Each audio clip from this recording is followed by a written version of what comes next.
எனக்கு பிரியமான நாட்டுமக்களே, நான் இப்போது உங்களோடு தேசத்தின் 2 சாதனைகளைப் பற்றி பகிர்ந்து கொள்ள இருக்கிறேன்.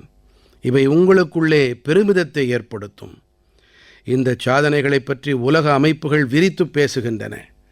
உலக சுகாதார அமைப்பு WHOவும், சர்வதேச தொழிலாளர் அமைப்பு ILOவும் தேசத்தின் இந்த சாதனைகளைப் பற்றி கொட்டி முழக்கியிருக்கின்றன. முதலாவது சாதனை நமது ஆரோக்கியத்தோடு தொடர்புடையது. உங்களில் பலர் கண்களோடு தொடர்புடைய நோயை பற்றி கேள்விப்பட்டிருக்கலாம். இதன் பெயர் ட்ராக்கோமா. இந்த நோய் பாக்டீரியாவால் பரவுகிறது. ஒரு காலகட்டத்தில் இந்த நோயானது தேசத்தின் பல பாகங்களில் பரவலாக காணப்பட்டது.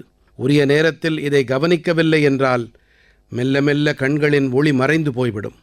இந்த ட்ராக்கோமாவை வேரோடு கிள்ளி எறிய வேண்டும் என்ற உறுதிப்பாட்டை நாம் மேற்கொண்டோம். பாரதத்தை ட்ராக்கோமாவிலிருந்து விடுதலை அடைந்த நாடாக உலக சுகாதார அமைப்பு அறிவித்திருக்கிறது என்பதை உங்களுக்கு தெரிவித்துக் கொள்வது எனக்கு பேருவகையை அளிக்கிறது. இப்போது பாரதம் ட்ராக்கோமாவிலிருந்து விடுபட்ட தேசமாக ஆகிவிட்டது.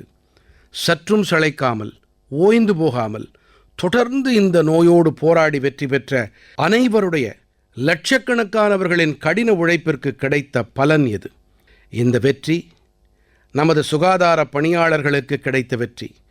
தூய்மை பாரதம் இயக்கமும் கூட இதற்கு முடிவுகட்ட பெரிய அளவில் உதவி புரிந்தது. அனைத்து ஊரகப் பகுதி வீடுகளுக்கும் குடிநீர் வழங்கும் திட்டமான ஜல் ஜீவன் இயக்கமும் கூட இந்த வெற்றிக்கு பெரும் பங்களிப்பை நல்கியது.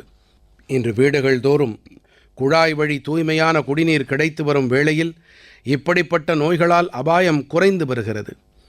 பாரதம் நோய்களை எதிர்கொள்ளும் அதே வேளையில் அவை ஏற்படும் அடிப்படை காரணிகளையும் ஒழித்து வருகிறது என்று உலக சுகாதார அமைப்பும் கூட இந்த விஷயத்தை பாராட்டியிருக்கிறது.